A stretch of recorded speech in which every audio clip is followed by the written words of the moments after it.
다음으로 이온 주입 공정인 이온 임플란테이션 공정에 대해서 이야기를 해보도록 하겠습니다. 먼저 도핑에 대해서 이야기를 해보겠습니다. 도핑은 실리콘 물체에 불순물을 주입하는 공정이라고 생각을 하면 되겠고요.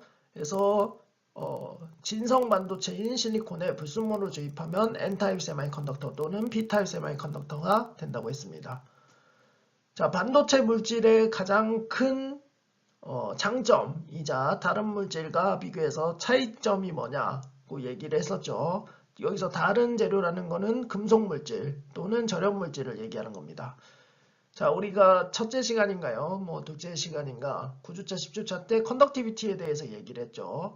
다른 두 물질, 즉 메탈과 인슐레이터는 컨덕티비티 값이 고정이 되어 있다고 했습니다. 반면에 실리콘 재료의 가장 큰 장점은 이 컨덕티비티가 상황에 따라서 변할 수 있다고 했죠. 이렇게 변화시키는 게 바로 도핑 공정이라고 생각을 하면 되고요. 이 불순물을 주입하는 방법이 크게 두 가지가 있습니다. 여기다가 있는 것처럼 확산이라고 하는 디퓨전 공정, 그리고 이온 임플란테이션 공정이 있는데요. 확산은 쉽게 말하면 표면에 우리가 불순물이 주입된 방막을 코팅을 한 후에 열 처리를 통해서 이 방막으로부터 서서히 불순물이 퍼져나가도록 하는 공정, 또는 직접적으로 가스를 공급해주면서 열을 가해주는 거죠. 그러면 표면에서부터 이렇게 점점 퍼지는 현상을 보입니다. 여기 보면 도핑 농도가 여기가 X축이고 여기가 농도죠. 처음 표면이 굉장히 높은 걸 알 수가 있고 점점점 감소하는 걸 알 수가 있습니다. 그래서 주로 이 표면의 도핑 농도로 이 도핑 농도를 결정을 합니다. 그러니까 이 실리콘 반도체의 도핑 농도를 얘기를 할 때는 이 표면의 농도를 얘기를 하는 거죠. 그리고 다른 한 가지 방법은 이온 주입 공정, 즉 이온 임플란테이션 공정이고요. 이거는 불순물을 이온 상태로 만들어줍니다. 그 후에 전개를 통해서 가속을 시켜준 후에 우리가 원하는 깊이에다가 주입을 시켜주는 겁니다. 보면 우리가 타겟하는 위치에 농도가 훨씬 높은 걸 알 수가 있죠. 그래서 이렇게 분포를 하게 되는 거고요. 이러한 분포를 가우시안 분포라고 하고요. 이 깊이는 우리가 뒤에 얘기를 하겠지만 여러 가지 조건들에 의해서 바꿀 수 있는 장점이 있습니다. 자, 소자 사이즈가 점점 줄어들면서 1970년대 이후에는 확산 방법보다는 이온 주입 방법을 훨씬 더 많이 사용을 했습니다. 그냥 그림상으로 봐도 디퓨전 공정은 밑으로만 퍼지는 게 아니고 옆으로도 많이 퍼진다는 걸 알 수 있죠. 그래서 소자 사이즈를 줄이기에는 힘들고 이온 임플란테이션 공정은 상대적으로 원하는 깊이에다가 불순물을 주입할 수 있고 옆으로 퍼지는 정도도 상대적으로 확산 방법, 즉 디퓨전 방법보다 적은 거를 알 수가 있습니다. 자, 그럼 디퓨전 공정에 대해서 좀 더 자세히 알아보도록 하겠습니다. 자, 확산은 열운동을 통해 표면으로부터 깊숙한 방향으로 불순물을 이동시킴으로써 불순물을 주입시키는 기술이라고 했죠. 그래서 표면 농도가 무조건 높을 수밖에 없는 공정입니다. 이 왼쪽에 있는 거는 지속적으로 똑같은 농도가 표면에서 공급이 되고 열이 가해질 때 이렇게 퍼진다는 거고요. 그 다음에 요거는 처음에 도핑 농도가 딱 정해져 있는 거죠. 이 정해진 상태에서 열 처리를 해주면 안으로 퍼지면서 이렇게 농도가 낮아지게 됩니다. 이 두 개의 차이점은 이 왼쪽 같은 경우는 계속 불순물이 주입이 되는 거고요. 이 오른쪽은 불순물 주입 없이 처음에 요만큼 지금 펄스라고 되어 있죠. 이니셜 임펄스 위드 도즈 Q라고 되어 있죠. 요만큼만 도핑되어 있는 방박이 존재하는 거죠. 그렇게 해서 안쪽으로 자꾸 차고 이제 퍼져나가니까 표면의 농도가 감소를 하는 거고요. 그리고 여기에 이제 일반적인 디퓨전 공정 장비인데요. 보시면 N2 가스는 불활성 기체니까 계속 넣어주는 거고 여기에 불순물과 관련된 용액을 담가 놓습니다. 그러면 N2가 들어가면서 위에 용액 형태의 기체로 베이퍼 상태로 공급이 되는 거죠. 이렇게 공급된 상태에서 열을 가해주면 웨이퍼 내 표면에서부터 이렇게 지속적으로 퍼지게 됩니다. 그래서 요 표면 농도는 여기에서 공급되는 불순물의 농도, 즉 이 튜브에다가 공급되는 불순물의 농도에 의해서 결정이 된다는 걸 알 수가 있죠. 그럼 이 오른쪽 방식은 어떻게 하는 거냐? 오른쪽 방법은 주로 이제 도핑된 반막을 실리콘 웨이퍼 위에 올려놓고 이렇게 퍼니스 같은 장비에 집어넣고 그냥 열 처리만 해주는 겁니다. 그러면 이니셜 농도가 있을 테고 이 농도를 기준으로 얼마 동안 열을 가해줬냐에 따라서 표면의 농도가 결정이 되는 거고요.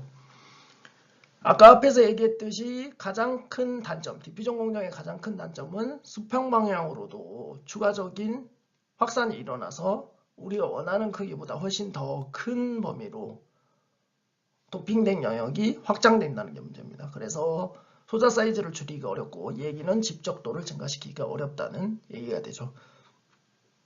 하지만 이 디퓨전 공정도 많이 쓰이는 곳이 있습니다. 우리가 CMOS 소자를 얘기할 때 P타입 실리콘 웨이퍼를 많이 사용한다고 했죠. 이때 P채널 모스펫을 만들려면 N-웰이라는 걸 만들어야 된다고 했습니다. 여기에 B타입 기판이 있고요. 그 다음에 이게 B타입이죠.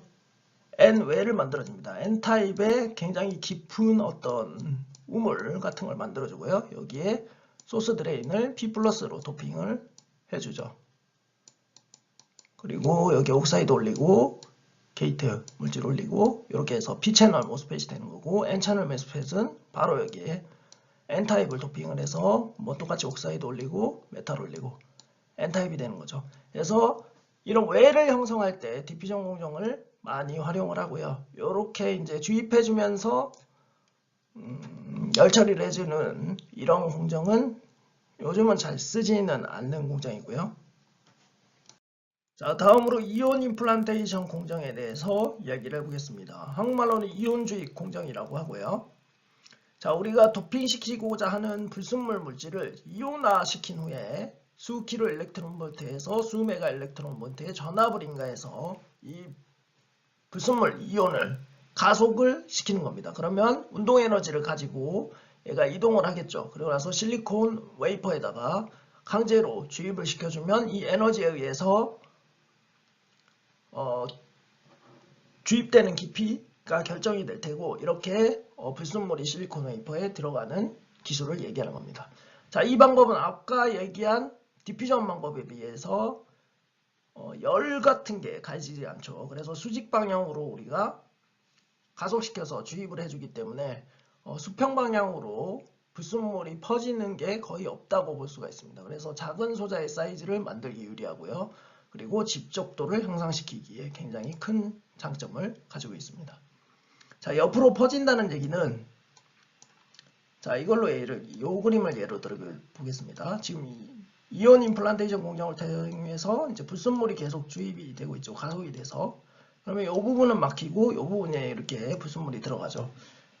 그러면 상대적으로 이 부분에만 불순물이 이렇게 분포를 하게 됩니다. 물론 여기에 특정 깊이에서 굉장히 높은 농도를 가지는 식으로 가우시안 분포를 가지겠죠. 여기 나와 있는 것처럼요. 왼쪽에.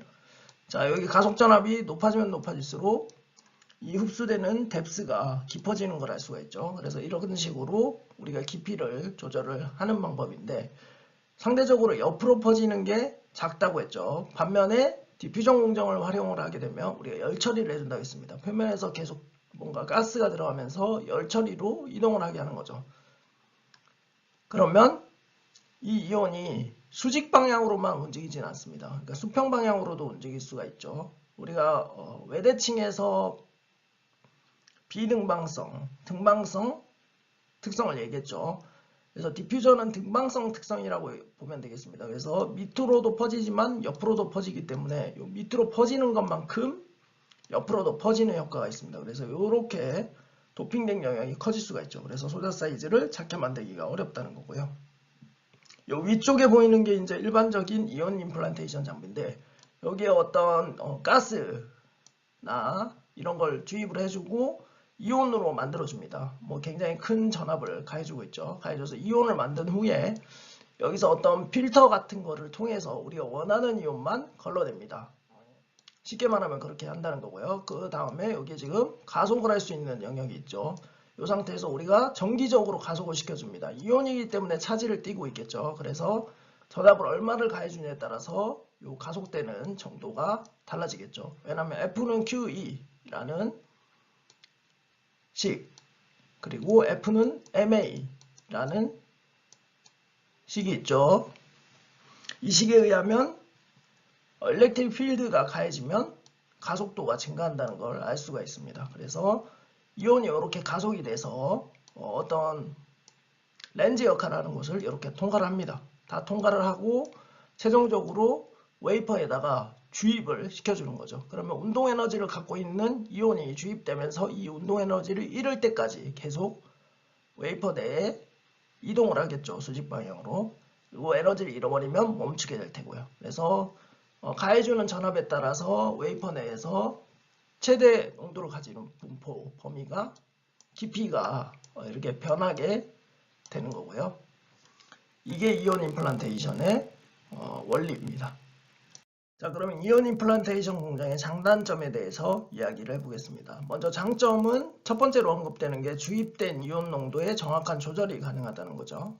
자, 우리가 이온을 총처럼 아까 제가 얘기를 빼먹었는데 쉽게 말하면은 이 이온 임플란테이션 장비를 전자총이라고 생각을 하면 됩니다. 총알이 이온이라고 생각을 하면 되고요. 대신 총알 같은 경우는 한번 쏘면 그냥 발사가 되는데 우리가 이 힘을 조절할 수 있는 총이라고 생각을 하는 거죠. 그렇게 해서 이온을 하나씩 주입을 해주기 때문에 아까 디퓨전 공정에 비해서 훨씬 더 정밀하게 농도 조절이 가능합니다. 왜냐하면 이온을 하나씩 주입해 주는 거니까요.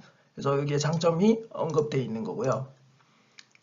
그래서 이 베리에이션, 농도의 베리에이션이 이온 임플란테이션 공정이 1% 정도라고 하면 디퓨전 공정 같은 경우에는 5에서 10%더 많게도 나올 수가 있습니다. 그래서 상황에 따라서 그래서 이러한 장점을 가지고 있고요. 두 번째는 이온 주입 깊이의 정확한 조절입니다. 아까 말했듯이 세기 조절이 가능한 전자총이라고 생각을 하기 때문에 우리가 전자총의 세기를 통해서 이온이 얼마 깊이에 들어갈 수 있게 조절할 수 있게 되는 거죠. 그래서 이게 가장 큰 장점이고요. 디퓨전 공정은 아까 앞에서 얘기했듯이 표면에서 무조건 높은 농도를 가지게 됩니다. 그리고 안쪽으로 들어갈수록 점점 낮아지고요. 그래서 이런 거를 조절하기가 힘들고요. 자, 세 번째 장점은 수평 방향으로 분포 감소해서 소자 크기를 작게 제작이 가능하다. 즉 옆으로 안 퍼진다는 얘기죠. 수직 방향으로만 위에서부터 이제 수직 방향으로만 이온이 주입되기 때문에 그런 거고요. 그다음 질량 분석기를 이용해서 고순도 불순물 주입이 가능하다는 얘기는 아까 이온 상태로 만들어준 후에 어떤 필터라고 해야 될까요? 그게 이제 질량 분석기인데 이게 가속을 시켜줘서 이온이 휘어지는 정도를 분석을 해서 이게 휘어지는 정도에 따라서 이 뭐라고 해야 될까요? 분자의 질량이 다르다는 걸 알 수 있죠. 분자 또는 원소의 질량이 다르다는 걸 알 수 있고 이 질량 변화를 통해서 어떤 원소가 뭐에 해당되는지를 정확하게 알 수가 있습니다. 그래서 딱 우리가 원하는 이온만 따로 골라내서 이온 임플란테이션에 사용할 수 있다는 거죠. 그래서 고순도의 불순물 주입이 가능하고요. 반면에 디퓨전 방법은 방막 내에 여러 가지 물질들이 있을 수 있고 아니면 공기적으로 공급되는 게 또 여러 가지가 있을 수 있습니다. 진공 상태로 만들더라도요. 그래서 상대적으로 이온 임플란테이션 방법이 이제 고순도 불순물을 주입할 수 있다는 거고요. 그다음 중첩 이온 주입을 통한 농도 분포 다양화. 자, 이 부분은 뒤에서 예를 들어서 보여드리도록 하고요. 그 다음 도핑 농도의 높은 균일성. 전자총이 힘만 정확하게 조절하면 되는 거기 때문에 계속 균일한 도핑 농도를 그리고 균일한 도핑 분포를 가질 수 있는 거죠. 공정별로. 오늘 했을 때나 내일 했을 때나 모레 했을 때나 똑같은 결과를 얻을 수 있습니다. 반면에 확산 공정은 상대적으로 좀 재현성이 떨어지죠. 그렇다고 완전 재현성이 없는 건 아니고요. 약간의 차이가 있을 수 있다라는 겁니다. 반면에 이온 주입 공정의 단점은 격자 결함이 발생할 수 있다는 겁니다. 아까 전자총으로 물리적으로 가속시켜서 주입을 한다 했죠. 그러니까 물리적 충격에 의해서 격자 결함, 실리콘의 이제 본딩이 깨진다든지 이제 공유 결합을 하고 있는 본딩이 깨진다든지 이런 게 발생할 수가 있고요. 그 다음에 깊은 이온 주입이 어렵다. 자, 확산 같은 경우는 열 처리를 계속 해주면 안쪽으로 계속 파고듭니다. 하지만 이 방법은 우리가 이온을 가속시켜줘야 된다고 했죠. 하지만 가속시켜줄 수 있는 전압의 크기가 한계가 있겠죠. 그래서 너무 깊은 이온 주입은 어렵다는 거고요. 그 다음에 열 확산에 비해서 낮은 생산성이라는 얘기는 전자총으로 이온을 쏟아 보니까 시간이 상대적으로 오래 걸립니다. 자, 확산 장비 같은 경우는 아까 퍼니스라고 했죠. 그래서 웨이퍼를 뭐 수십 장 넣고 한꺼번에 해도 상관이 없습니다. 그래서 이런 차이가 있다는 거고, 네 번째, 가장 큰 단점이죠. 장비가 비싸고 크기도 굉장히 큽니다. 아마 장비 크기가 강의실 하나를 꽉 채울 정도라고 생각을 하면 되고요. 그 다음에 이걸 전문적으로 다룰 수 있는 기술자가 또 따로 필요하다는 게 단점이 되겠고요. 그 다음에 이온 활성화를 위한 열처리 공정이 필요하다. 이 불순물을 주입해 준 후에 이 불순물들이 실리콘이랑 어쨌든 공유결합을 다시 형성을 해야 되죠. 그러기 위해서는 약간의 에너지가 필요해서 열처리 공정을 따로 해줘야 됩니다. 그래서 이런 문제가 있고요. 대신 열처리를 짧게 해줘야겠죠. 길게 해주면 디퓨전 공정이랑 똑같이 수평방향으로도 퍼지는 경우가 발생을 하죠. 그래서 이런 게 있고요. 그 다음에 절연층의 차징 현상이라는 얘기는 SiO2 방막 같은 게 올라가 있을 때 이온 주입을 시켜주면 이 SiO2 물질에 불순물이 하나도 주입되지 않을 수는 없습니다. 왜냐면 개 중에 몇 개는 그 방막 내에 들어갈 수도 있고 이렇게 되는 거죠. 그래서 이러한 문제가 발생할 수 있다라고 이야기를 하는 겁니다. 다음으로 이온 임플란테이션 공정에 의해서 실리콘 웨이퍼 내에 불순물을 주입했을 때 실리콘 내에 불순물이 어떻게 분포하는지에 대해서 알아보도록 하겠습니다. 자, 여기 보이는 그림이 X축이 이제 깊이가 되겠고요. 여기일 때가 표면이고 여기로 갈수록 오른쪽으로 갈수록 깊이 방향으로 깊어지는 게 되겠습니다. 그리고 Y축은 농도를 나타내고요. 여기 특별히 포스포러스 농도를 얘기를 하고 있죠. 자, 포스포러스가 주입되면 실리콘 물질이 N타입 웨이퍼가 될까요? B타입 웨이퍼가 될까요? N타입 웨이퍼가 되죠. 그리고 각각 가속전압을 25kg eV, 50kg eV, 75kg eV, 100kg eV일 때를 나타냈습니다. 각각 가속전압이 높아지면 높아질수록 이온이 주입되는 최대 농도가 나타나는 깊이가 이렇게 깊어지는 걸 알 수가 있죠. 자, 이 농도 분포를 X 방향, 즉 표면으로부터 거리에 따라서 농도 분포를 수식으로 표현하면 이렇게 나타낼 수가 있습니다. 여기서 S는 단위 면적당 이온을 얼마나 주입해주냐 그 양을 나타내는 거고요. 델타 R은 이제 프로젝티드 스트레글이라고 하고요. 그 다음에 여기 RP라는 게 있죠. 프로젝티드 레인지라고 하는 파라미터입니다. 그럼 각각 RP와 델타 R이 뭔지 알아보도록 하겠습니다. 자, RP는 여기 설명이 되어 있죠. 주입된 이온이 표면으로부터 최고의 농도로 보이는 위치까지의 거리. 그러니까 각각 지금 보면 100kgV는 여기서 최대값을 나타내고 75kgV, 50kgV, 25kgV 이렇게 되는 거죠. 그러면 표면으로부터 거리니까 이게 RP가 되는 겁니다. 계속 RP가 변하죠. 결국 이 RP는 불순물 농도가 최대가 되는 깊이를 나타내는 거라고 볼 수가 있고요. 그럼 델타 R은 뭐냐? 델타 R은 이온 주입 공정의 표준 표차를 의미한다고 되어 있죠. 프로젝티드 스트랭글이라고 하고 여기서 이제 최대값이 RP라고 했죠. 이게 RP라고 해봅시다. 이 RP고 농도가 여기 나타나 있지만 우리가 이거를 1이라고 환산을 해보죠. 이거를 100%로 잡는 거죠. 이렇게 했을 때 델타 R은 RP를 기준으로 농도값이 0.6에 해당하는, 즉 60%에 해당하는 값을 가질 때의 표준 편차를 얘기를 하는 겁니다. 그러니까 여기 0.6의 값을 가질 때 두 가지 포인트가 나오죠. 여기랑 여기가 나오죠. 이때 RP를 기준으로 요 거리가 얼마냐를 델타 R로 나타내는 겁니다. 그래서 얼마나 옆으로 많이 퍼졌냐죠. 델타 R이 작으면 작을수록 굉장히 우리가 원하는 위치에 샤프하게 도핑이 주입된 거를 알 수가 있죠. 그래서 요거를 평가하는 파라미터다. 그래서 파라미터 이 두 가지가 이온 임플란테이션에서 굉장히 중요한 요소라는 걸 아시면 되겠습니다. 그래서 이온 임플란테이션 공정을 하고 우리가 심즈라고 해서 세컨더리 매스 심즈라고 해서 잠시만요. 지금 제가 생각이 잘 안 나는데 세컨더리 이온 매스 스펙트로메트리라는 게 있습니다. 그래서 이걸 이용해서 우리가 표면으로부터 농도 분포가 어떻게 되어 있는지 분석을 할 수 있습니다. 정확하게 그 분석을 하면 요 밑에 나와 있는 그래프를 얻을 수가 있습니다. 요거 똑같은 그래프를 얻을 수가 있고요. 이거를 이제 이온 임플란테이션 공정을 하는 엔지니어들은 분석을 하는 거죠. RP가 가속전압 얼마를 했을 때 이물질은 얼마가 나왔고 델타 R이 얼마가 되더라. 이런 걸 하는 거죠.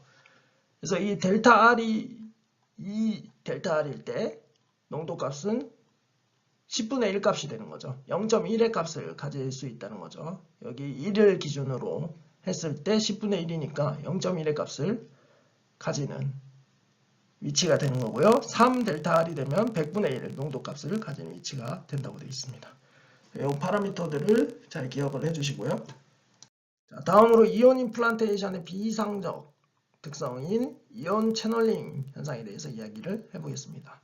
자, 그럼 이온 채널링 현상이 뭔지를 알아보기 전에 이 이온 채널링 현상에 의해서 어떠한 결과가 나타나는지 알아보도록 하겠습니다.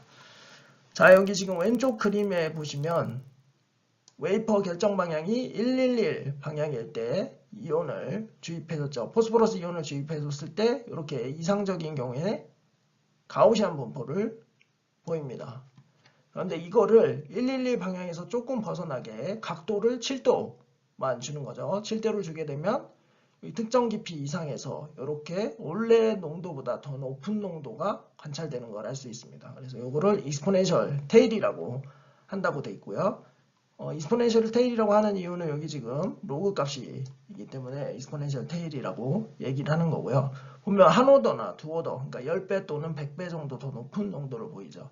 이렇게 보이는 이유는 자, 실리콘 111 결정 방향에는 격자가 훨씬 많이 보이죠. 실리콘 격자가 촘촘히 배치된 것처럼 보입니다.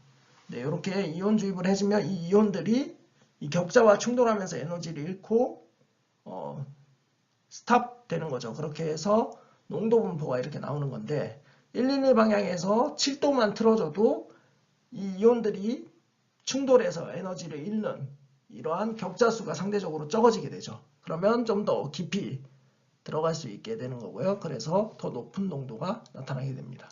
그래서 이러한 현상을 이온 채널링에 의한 현상이라고 하고요. 이온 채널링이 뭔지를 뒤에서 더 자세히 얘기를 해보겠습니다. 자, 왼쪽의 그림은 110 방향으로 보이는 110 결정 방향으로 보이는 실리콘 격자의 모습입니다. 보면 실리콘들이 이렇게 분포를 하고 있죠. 격자들이. 그런데 110 방향에서 이 가운데 빈 공간이 보입니다. 그렇죠. 만약에 이온 주입하는 불순물이 이 가운데 이 방향, 이 뻥 뚫린 방향과 일치를 하게 되면 어떤 일이 발생할까요?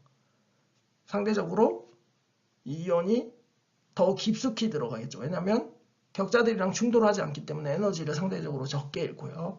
그래서 더 깊이 들어갈 수 있게 됩니다. 그래서 이런 거를 이온 채널링, 이렇게 채널이 형성돼서 이온이 쑥 지나가는 것처럼 된다고 해서 이온 채널링이라고 하는 거고요. 자, 그러면 이게 에너지를 전혀 잃지 않냐? 또 그렇지도 않습니다. 왜냐하면 이 실리콘 격자 주변으로 체외각에 전자들이 존재하죠. 4개의 전자가 존재하죠. 그래서 여기 공유결합을 형성을 합니다. 그러면 여기에 차지를 띠고 있겠죠. 그렇기 때문에 이 차지가 이온, 불순물 이온이 이동을 할 때 영향을 주는 거죠.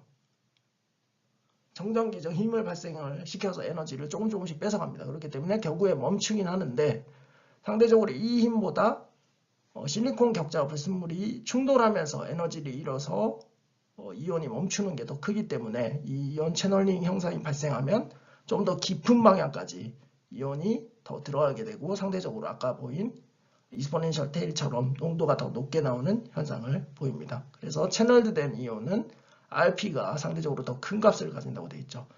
그래서 우리가 이거를 예방을 해줘야겠죠. 이게 딱 맞아버리는 순간 우리가 원하지 않게 너무 깊이 도핑이 될 수가 있기 때문이죠.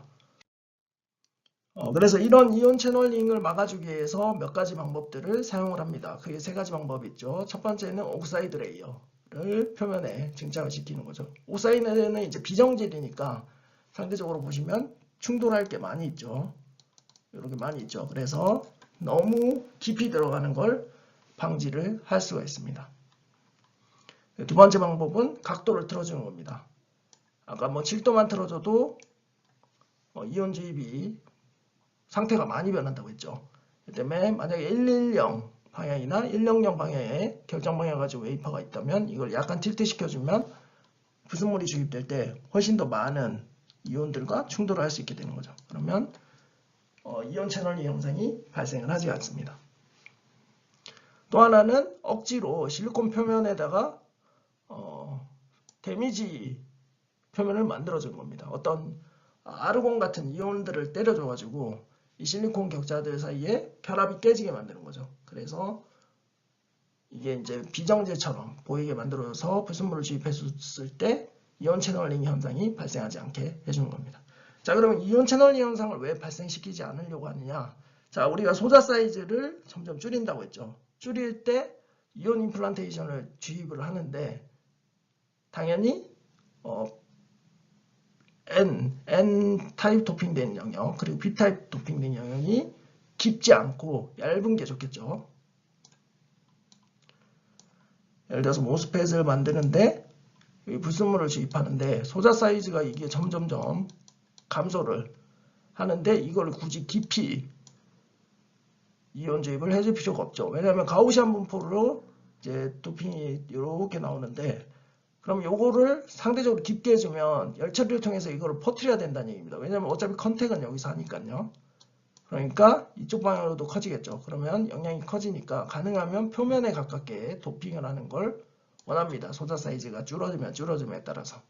왜냐하면 이때 분포가 이렇게 돼서 표면도 충분히 높은 농도가 나올 수가 있기 때문이죠. 그래서 이러한 이유 때문에 이러한 세 가지 방법을 이용해서 이온 채널링 효과를 막아주려고 하는 거고요.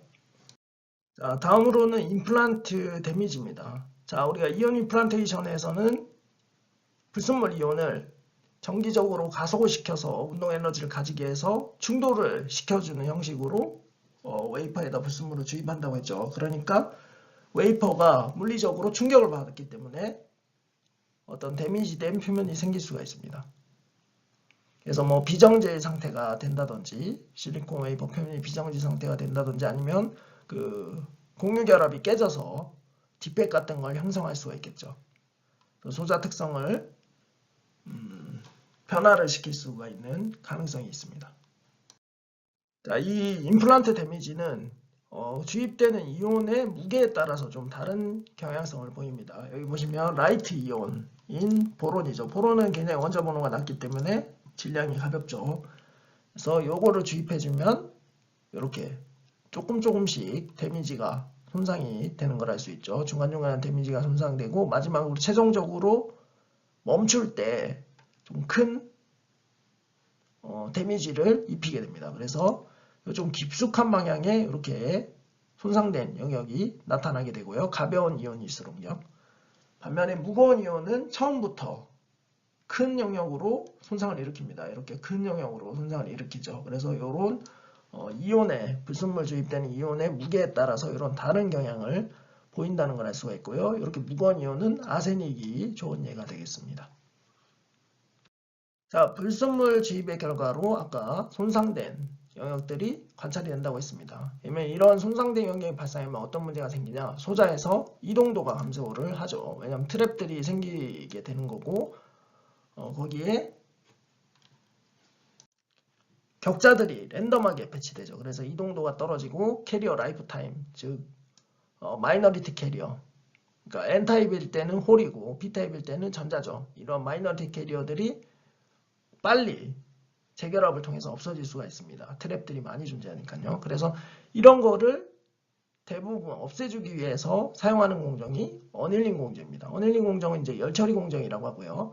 아까 실리콘 격자들이 결합이 깨지거나 뭐 배치가 바뀌는 경우에 데미지된 영역이 나타난다고 했죠. 그래서 열 처리를 통해서 열 에너지를 가져서 이 실리콘 격자들이 원래 위치로 돌아갈 수 있도록 해주는 거고요. 추가적으로 어닐링 공정을 해주는 이유는 아까 잠깐 언급했지만 불순물들을 주입하죠. 불순물 주입했으면 그 안에서 불순물이 분포를 합니다. 하지만 이게 실리콘 격자들이랑 공유 결합을 정상적으로 형성하지 않고 있죠. 그래서 일정 에너지, 즉 열 에너지를 공급해 줌으로써 얘네들이 결합할 수 있는 에너지를 만들어주는 거죠. 그래서 얘네들이 공유 결합을 잘해서 자유전자나 자유 전공을 잘 공급할 수 있게 해주는 역할도 하게 됩니다. 그래서 열처리 공정은 아까 손상된, 데미지된 영역을 회복시켜주는 거. 그리고 두 번째, 불순물로 주입됐을 때 이 불순물이 안정적으로 실리콘 격자와 결합해서 자유전자나 자유전공을 만들 수 있도록 해주는 공정이다라고 생각하면 되고요. 그래서 이온 임플란테이션 공정 후에는 반드시 이 어닐링 공정을 진행을 해야 되고요. 반드시 해야 되지만 어닐링 공정은 가능하면 짧게 해주는 게 좋겠죠. 왜냐하면 어닐링 공정을 길게 하면 디퓨전처럼 옆쪽으로 수평 방향으로도 퍼질 수가 있기 때문입니다. 그거를 기억을 해주시고, 그래서 열처리 공정은 일반적으로 크게 두 가지 방법이 있습니다. 컨벤셔널 어닐링, 요거는 퍼니스 장비를 이용해서 디퓨전처럼 열을 계속 가해주는 겁니다. 이렇게 되면 깊게 퍼지죠. 이게 어떨 때 사용하냐? CMOS에서 웨를 만들 때, 아까 N웨를 잠깐 얘기했었죠. 이런 웨를 만들 때 이런 컨벤셔널 어닐링 프로세스를 쓰고요. 그 다음 흔히 많이 쓰는 거는 라피드 서멀 어닐링이라고 해서 RTA 공정입니다. 굉장히 짧은 시간 동안만 열을 가해줘서 짧은 시간 안에 아까 데미지된 영역들이 회복이 되고 실리콘 아톰과 그 다음에 불순물들이 공유 결합을 다시 정상적으로 결합할 수 있게 해주는 겁니다. 그래서 결국에 어닐링에서 가장 중요한 파라미터는 불순물 종류가 뭐냐, 그리고 열 처리를 얼마 시간 동안 해줄 거냐입니다. 불순물 농도가 아니죠, 무게. 불순물의 무게가 무거우면 같은 열을 가해줘도 퍼지는 정도가 좀 느리죠. 그래서 이런 것들을 고려해서 어닐링 공정을 결정을 하면 됩니다. 자, 다음으로 멀티플 임플란테이션에 대해서 이야기를 하겠습니다. 앞쪽에서 이온 임플란테이션 장점 중에서 여러 번 도핑을 해서 뭐 다양한 쉐입의 도핑 문표를 만들 수 있다고 했죠. 여기 보시면 가속 전압을 각각 다르게 해줍니다. 24kg 일렉트론 볼트 때 이렇게 되고, 59kg 일렉트론 볼트 이렇게 되고, 121 때 이렇게 되고, 221 때 이렇게 되죠. 자, 이 상태에서 열 처리를 가해주면 여기 보이는 것처럼 퍼지면서 이렇게 플랫한 도핑 프로파일을 형성할 수가 있습니다. 그래서 이온 임플란테이션을 깊이를 어떻게 조절하냐, 몇 번을 해주냐, 이런 거에 따라서 우리가 다양한 도핑 프로파일을 만들 수 있다는 장점이 있다는 거고요. 자, 다음으로 틸트드 임플란테이션입니다. 불순물을 주입할 때 각도를 줘서 불순물을 주입하는 거죠. 여기 보시는 것처럼 수직 방향으로 하는 게 아니고 이렇게 각도를 줘서 불순물을 주입을 합니다. 실제로는 웨이퍼를 기울이겠죠. 이 빔을 기울이기보다는 빔은 굉장히 복잡한 아까 과정들이 있었기 때문에 이거를 기울이기는 힘들고 실제는 웨이퍼를 기울입니다. 여기 좀 편하게 이해하려고 지금 이온 주입되는 걸 비스듬하게 이제 변화시켜서 들어간 것처럼 표현했지만 실제로는 웨이퍼를 기울인다라고 생각을 하면 되고요. 자, 그럼 이렇게 했을 때 장점이 뭐냐? 자, 우리가 수학적으로 해석을 해보면 수직 방향으로 이렇게 불순물을 주입했을 때 만약에 10kg 일렉트론 볼트일 때 100나노가 주입이 된다고 하죠. RP가 100나노라고 해보죠. 그러면 우리가 틸트 시켜서 각도를 준다. 그러면 예를 들어서 이 표면에서부터 이렇게 주입되는 게 100나노가 되겠죠. 왜냐하면 여기 수직 방향으로 100나노였으니까 이것도 거의 100나노 방향으로 불순물이 주입이 되겠죠. 물론 뭐 격자 방향이나 이런 게 달라져서 좀 달라질 수 있지만 그런 걸 무시하고 설명을 하겠습니다. 그래서 100나노가 되면 우리가 세타 값을 알면 이쪽 방향으로 깊이를 알 수 있죠. 근데 그냥 눈으로 봐도 이쪽 방향의 100나노보다는 이쪽 방향으로 들어가는 게 더 작은 걸 알 수 있습니다. 실제로 이렇게 측정을 해봐도 깊이가 많이 차이 나는 걸 알 수 있습니다. 0도일 때는 이만큼 지금 거의 40에서 45나노 정도 사이로 들어가는데 86도를 주게 된다. 그러면 거의 5나노 미만으로 주입이 되죠. 자, 이 말은 쉘로우 정션을 만들기가 좋다는 겁니다. 그러니까 도핑이 주입되는 깊이를 얇게 만들어줄 수 있다는 거죠. 아까 앞에서 얘기했듯이 소자 사이즈를 줄이면 줄일수록 이 도핑되는 깊이를 줄이고 싶은데 아까 가속전압을 10kV를 줬을 때보다 이제 더 작게 주면 좋겠지만 작게 주는 게 한계가 있겠죠. 그러니까 각도를 줘서 이렇게 불순물을 주입해서 굉장히 표면과 가까운 정션을 만들어줄 수가 있는 거죠. 근데 이 틸트드 임플란테이션을 할 때 또 고려해야 되는 부분이 섀도우 에어리어가 존재할 수 있다는 겁니다. 이렇게 마스킹 역할을 하는 레이어가 있다고 하죠. 이게 포토레지스트일 수도 있고 SiO2일 수도 있죠. 근데 각도를 틸트 시켜가지고 만약에 주입을 해주면 이 영역이 도핑이 안 될 수가 있죠. 그래서 이런 부분이 있을 수 있기 때문에 요거는 잘 고려를 해야 되고요. 그 다음 이 틸트드 임플란테이션을 적용할 수 있는 얘는 이렇게 종횡비가 큰 어떤 구조물이 어레이로 있을 때입니다. 우리가 수직 방향으로만 이렇게 주입을 해주면 여기 위쪽에 주입되고 이쪽에 아래쪽에 주입되고 이쪽에 주입이 되겠죠. 그러면 요 큰 종횡비를 가지는 이 구조 자체에 불순물이 주입이 안 됩니다. 요 위에랑 요 밑에 바닥만 주입이 되는 거죠. 그런데 틸트를 시켜준다. 그러면 각도를 틀어주면 이런 데 다 불순물 주입이 가능해지게 되는 거죠. 그래서 이러한 돌출형 어레이 구조나 구조체를 가지는 물질에다가 불순물을 주입할 때도 틸트드 임플란테이션을 진행을 합니다. 자, 여기까지가 이온 임플란테이션 내용이고요.